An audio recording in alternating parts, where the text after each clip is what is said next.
اعوذ باللہ من الشیطان الرجیم بسم اللہ الرحمن الرحیم۔ بچوں السلام علیکم۔ سیکنڈ ایئر کلاس، بیٹا اردو کا ہمارا 25واں لیکچر ہے آج، ٹھیک ہے، لیکچر نمبر 25۔ اگلی نظم ہے ہماری اور یہ اسمارٹ سلیبس کے حساب سے آخری نظم ہے، ٹھیک ہے جی۔ نظم کا عنوان ہے تغیر، شاعر کا نام ہے احسان دانش۔ تھوڑا سا تعارف شاعر کا سن لیجئے۔ احسان الحق نام تھا ان کا اور دانش تخلص کرتے تھے، ٹھیک ہے۔ احسان الحق اصل نام تھا اور دانش تخلص کرتے تھے۔ چند جماعتیں پڑھیں، غربت کی وجہ سے تعلیم کو خیر آباد کہنا پڑا۔ بچپن سے محنت مزدوری کرنے لگے، اینٹیں ڈھوئیں، معماری کی، چوکیداری کی، چپڑاسی اور مالی بھی رہے، مگر اس محنت مزدوری کو انہوں نے کبھی عار نہ سمجھا، بلکہ مزدوری کے ساتھ ساتھ اپنی قابلیت کو بڑھاتے رہے اور نوجوانی ہی میں ملک کے نامور شعراء میں شمار ہونے لگا۔ احسان دانش کو مزدور شاعر کہا جاتا ہے۔ احسان دانش کو مزدور شاعر کہا جاتا ہے۔ احسان دانش کا معیاری شعر کہنے والوں میں شمار ہوتا ہے۔ انہوں نے نظم اور غزل دونوں میں ندرت فکر اور جدت پیدا کی۔ ان کی شاعری اسلامی و مشرقی اقدار کی آئینہ دار ہے۔ پہلا شعر ہے اس کا: اے ہم نشیں کلام میرا لا کلام ہے، اے ہم نشیں کلام میرا لا کلام ہے، سن زندگی تغیر پہم کا نام ہے۔ ہم نشیں ساتھ بیٹھنے والا، ساتھی، ہم صحبت، لا کلام قطعی بات، شک و شبہ سے بالا تر، یعنی جس میں کوئی شک نہ ہو، تغیر پہم مسلسل تبدیلی، مسلسل انقلاب۔ مفہوم ہے اس شعر کا: اے میرے ہم نشیں، میرے کلام میں کسی قسم کے شک و شبہ کی گنجائش نہیں، اس لیے میری بات غور سے سنو کہ زندگی مسلسل تبدیلی کا نام ہے۔ احسان دانش معروف نظم گو شاعر ہیں۔ انہوں نے غربت و افلاس کے ماحول میں آنکھ کھولی، زندگی کے نشیب و فراز کو قریب سے دیکھا۔ اگر تشریح طلب نظم کو ان کی زندگی کے پس منظر میں پرکھا جائے تو یہ حقیقت عیاں ہوتی ہے کہ زندگی واقعی تغیر اور تبدیلی کا نام ہے، کیونکہ احسان دانش کی اپنی زندگی بھی تگودو اور جہد مسلسل سے عبارت ہے۔ تشریح طلب شعر میں احسان دانش اپنے دوست سے مخاطب ہو کر کہتے ہیں: اے میرے ہم نشیں، میری بات کو پوری توجہ اور دھیان سے سنو، کیونکہ میری بات میں کسی شبہ کی گنجائش نہیں، کسی شک کی کوئی گنجائش نہیں ہے اور نہ ہی اس پر کوئی اعتراض کر سکتا ہے۔ میری یہ بات قطعی اور اٹل حقیقت ہے کہ زندگی مسلسل تبدیلی اور انقلاب کا نام ہے۔ کائنات کی ہر چیز میں لمحہ بلمحہ تبدیلیاں رونما ہو رہی ہیں اور انہی تبدیلیوں کے دم قدم سے زندگی کا تسلسل جاری ہے۔ رات اور دن کا تبدیل ہونا، خاموشی کا آواز کا تعاقب کرنا، موسموں کا عدل بدل کر آنا ایک مسلسل تبدیلی ہے جو کائنات میں وقوع پذیر ہو رہی ہے۔ زمین مسلسل حرکت میں ہے کیونکہ اسی میں اس کی بقا ہے۔ زمین اپنے محور پر 1000 میل فی گھنٹہ کی رفتار سے گھوم رہی ہے، گویا زمین بھی اپنے محور پر مسلسل تبدیلی کے عمل سے گزر رہی ہے۔ جنگل مالی کی جاں فشانی سے باغ میں تبدیل ہو جاتا ہے۔ صحرا جہاں برسوں تک خاک اڑتی رہتی ہے، جب فطرت مہربان ہوتی ہے تو آباد ہو جاتے ہیں۔ بستیوں، قصبوں اور شہروں کی شکل اختیار کر لیتے ہیں۔ انسان جس کی حیثیت کائنات میں مسلم ہے، جس کی وجہ سے اللہ تعالیٰ نے یہ کائنات بنائی اور اسے اشرف المخلوقات کا درجہ حاصل ہے، اس کو بھی مسلسل تبدیلیوں کے عمل سے واسطہ پڑتا ہے۔ بچہ اپنی پیدائش سے پہلے سے لے کر تبدیلی کے عمل سے گزر رہا ہوتا ہے۔ دنیا میں رونق افروز ہوتا ہے تو زندگی کے دیگر مراحل سے گزرتا ہے۔ پہلے معصوم بچہ ہوتا ہے، پھر بتدریج لڑکپن، جوانی، ادھیڑ عمری، بڑھاپے کے مراحل طے کرتا ہوا موت کی آغوش میں چلا جاتا ہے۔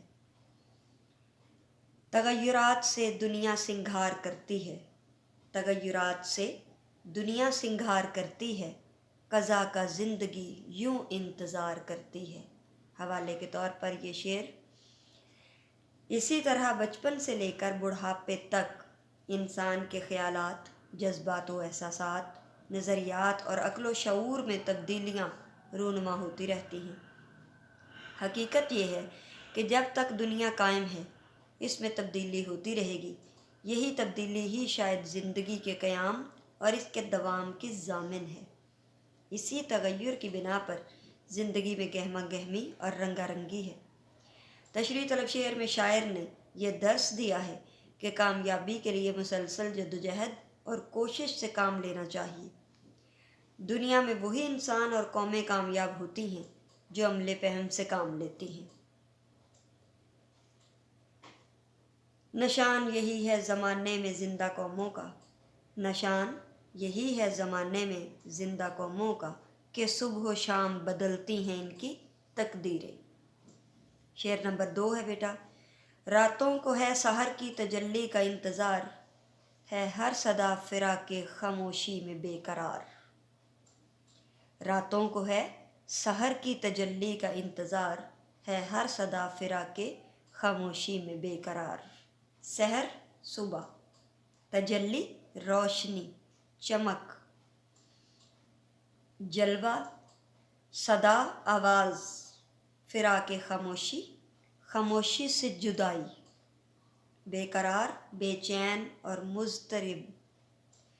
مفہوم ہے اس شعر کا، راتوں کو صبح کی روشنی کا انتظار رہتا ہے اور ہر آواز فراق خاموشی میں بے قرار رہتی ہے کہ تھوڑی دیر کے لیے سناٹا اور سکوت ہو جائے۔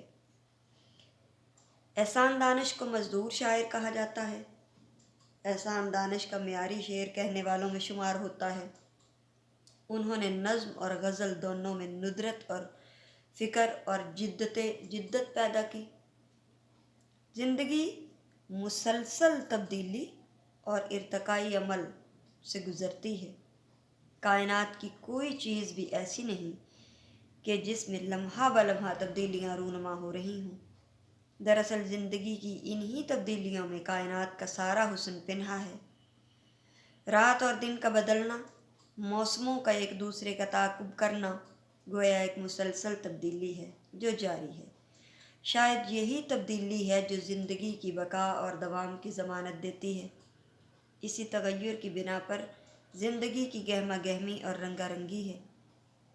اگر تبدیلیوں کا عمل رک جائے تو زندگی جمود کا شکار ہو کر موت کی آغوش میں چلی جائے۔ اسی لیے کائنات کی ہر چیز تبدیلی کے عمل سے گزرنے کے لیے ایک دوسرے کے تعاقب میں رہتی ہے، ایک دوسرے کے پیچھے دوڑتی ہے۔ قرآن مجید میں اللہ تعالیٰ ارشاد فرماتے ہیں، وَتِلْكَ الْأَيَّامُ نُدَاوِلُهَا بَيْنَ النَّاسِ، سورہ آل عمران میں آیت نمبر 140۔ وَتِلْكَ الْأَيَّامُ نُدَاوِلُهَا بَيْنَ النَّاسِ، اور ہم زمانے کی یہ گردش لوگوں کے درمیان بدلتے رہتے ہیں، اور ہم زمانے کی یہ گردش لوگوں کے درمیان بدلتے رہتے ہیں۔ یعنی آج اچھے دن ہیں تو ضروری نہیں کل بھی یہی رہے، یا آج انسان غربت کا مارا ہے، حالات کا ستایا ہوا ہے، ضروری نہیں وہ ساری زندگی یہی رہے، بلکہ ہر برائی کے بعد اچھائی، ہر اندھیرے کے بعد روشنی اور ہر غم کے بعد خوشی زندگی کا حصہ ہے۔ تشریح طلب شعر کے پہلے مصرعے میں شاعر نے یہ دلیل پیش کی ہے کہ راتیں صبح کے نظاروں کی منتظر رہتی ہیں۔ چاہے یہ ٹھٹھرتی سردیوں کی طویل راتیں ہوں یا گرمیوں کی گھٹن اور حوث زدہ راتیں ہوں، سیاہ تاریکی میں ڈوبی ہوئی راتیں ہوں یا چاند کی روشنی سے معمور راتیں، فراق کی کربناک راتیں ہوں یا وصل کی انتہائی پرمسرت راتیں ہوں، بہرطور تغیر کے عمل سے گزرنا لازم ہوتا ہے۔ ان تبدیلیوں میں ہی راتوں کا حسن اور کشش کا راز پوشیدہ ہے۔ تشریح طلب شعر کے دوسرے مصرے میں شاعر نے اپنے نظریہ انقلاب کی تائید میں ایک اور دلیل پیش کی ہے۔ کہتے ہیں کہ جس طرح رات صبح کے جلووں کا شدت سے انتظار کرتی ہے اور صبح کے تعاقب میں مضطرب رہتی ہے، اسی طرح آواز بھی خاموشی کی جدائی میں بے قرار رہتی ہے۔ آواز میں اضطراب اور بے چینی خاموشی کے جدا ہونے کی وجہ سے ہے۔ وہ مضطرب ہے کہ کب اس کا ملاپ سکوت اور خاموشی سے ہوتا ہے۔ گویا آواز بھی تبدیلی اور تغیر کی متمنی اور خواہاں ہے۔ دراصل مظاہر فطرت کی سرشت میں بھی تغیر اور تبدیلی کی خواہش موجود ہوتی ہے۔ اسی تغیر کی وجہ سے مظاہر فطرت کی دلکشی اور حسن میں دوام رہتا ہے۔ اگر آواز کا دورانیہ طویل ہو جائے تو شور و گل کا روپ دھار کر اکتاہٹ اور بوریت کا باعث بنتا ہے۔ اسی طرح خاموشی اور سناٹا کی طوالت بھی طبیعت پر گرانی محسوس ہوتی ہے۔ ایک خاموشی ہی ہمارے دل کو دیتی ہے ملال، حوالے کا شعر ہے۔ ایک خاموشی ہی ہمارے دل کو دیتی ہے ملال، ورنہ سب باتیں پسند آئیں تیری تصویر کی۔ یعنی تیری تصویر کی ساری باتیں خوبصورت ہیں، پسند آئیں، لیکن کیا اس میں منفرد کیا تھا، الگ کیا تھا، کیا چیز بری لگی جو مسلسل رہی؟ خاموشی، کیونکہ تصویریں بولا نہیں کرتی۔ چنانچہ آوازوں کا سکوت خاموشی کا پیش خیمہ ثابت ہوتا ہے، اور خاموشی اور سناٹے کا جمود آوازوں کے سحر سے ٹوٹتا ہے۔ اقبال کا ایک شعر ہے: محفل قدرت کا آخر ٹوٹ جاتا ہے سکوت، محفل قدرت کا آخر ٹوٹ جاتا ہے سکوت، دیتی ہے ہر چیز اپنی زندگانی کا ثبوت۔ انشاءاللہ بشرط زندگی کل اگلے لیکچر کے ساتھ حاضر ہوں گے۔ اللہ حافظ۔